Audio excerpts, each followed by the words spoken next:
So moving along, you finish up your time at Buds, and then you go back to the teams. What team did you go back to? Oregon. It went back to Fort. And where were you going this time? This time I got assigned to 3 troops. So I knew it was Southcom. At the time, it was 1 troop was going to Africa, 2 was UCOM, 3 troop was Southcom. So Team 4 went back to its roots. Southcom was this AO because all CENTCOM kind of died off. East Coast teams were not going there at all. The most kinetic place was Africa, and even that wasn't nearly as kinetic as Afghanistan when I went there. So I ended up going to Colombia, did my LPO tour, and went to Southcom. How was that deployment? I liked it. Honestly, it was a really good deployment. I enjoyed it. It was very, very different than the first 2 I experienced. I mean, it was a little night and day difference. Yeah. Working with the embassy, other, host nation partner forces, a lot of FID. Those who don't know, Foreign Internal Defense, we're just training the local special forces a lot. That was the main gig there. We're working with a lot of interagency. There was DEA, CIA there. So we worked alongside of them. We helped train their forces. So a lot of joint advise and assist ops. What kind of ops? Were they counter-drug? Counter-drug. All of them were counter-narcotic and local within their city. They utilized their military special forces to do basically police work. Okay. In the city. So it's a little different dynamic than we had. Investigation type work or undercover work or as a... DAs. I would just go in and have a target and hey, we're going to go and arrest this guy. Okay, so they're hitting houses. They're hitting houses, yeah. Cool. Yeah. Are you with them? Yeah, we're parked a block over in the street. Okay, you're command and control. Yeah, we did advising and assisting them. We're not up there on the train or anything. We're just sitting in our up armored Vic a block over, doing overwatch. Okay. Make sure everything goes smooth. Are you proud of these guys? Do you get attached to them?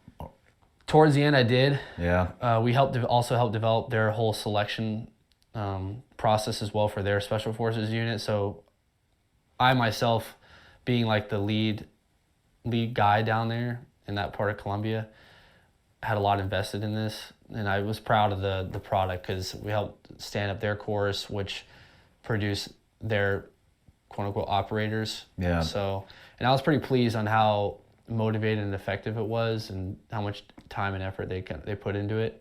They took it seriously.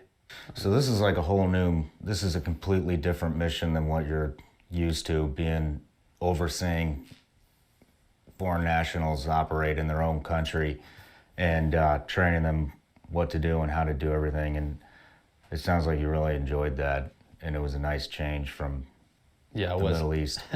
It was definitely a complete 180. I did a little bit of FID when I was in the Middle East, just a little bit, but this one was kind of the main focus, to give us access and placement in that country regardless. And that's what SEALs do. I mean, that's what we do. The majority of the job, when we're not at war, that's what team guys do.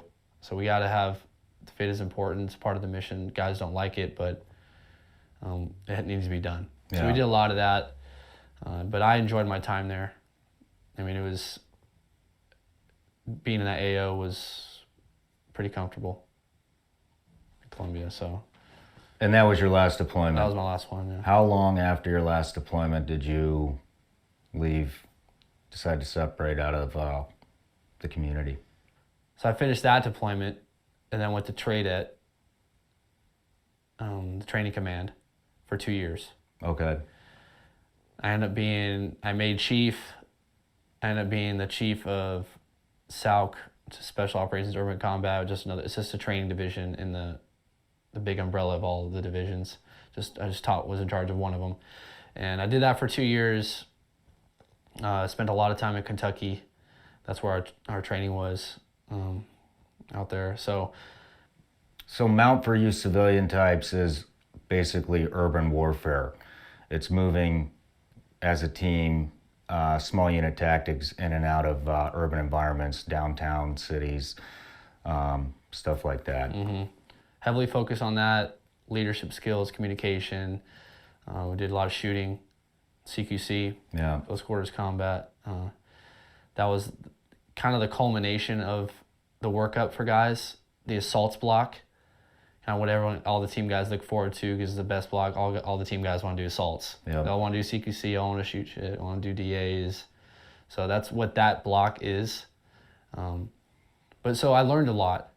I learned a hell of a lot of things about being a SEAL, new skills, sharpened my skills.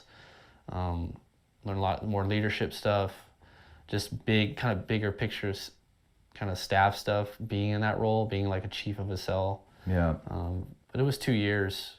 I mean, for our generation, that block of training, CQC, hitting houses, urban movement, all that kind of stuff, I mean, that is I think without a doubt, the single most important training block that we have with what's going on in the world today.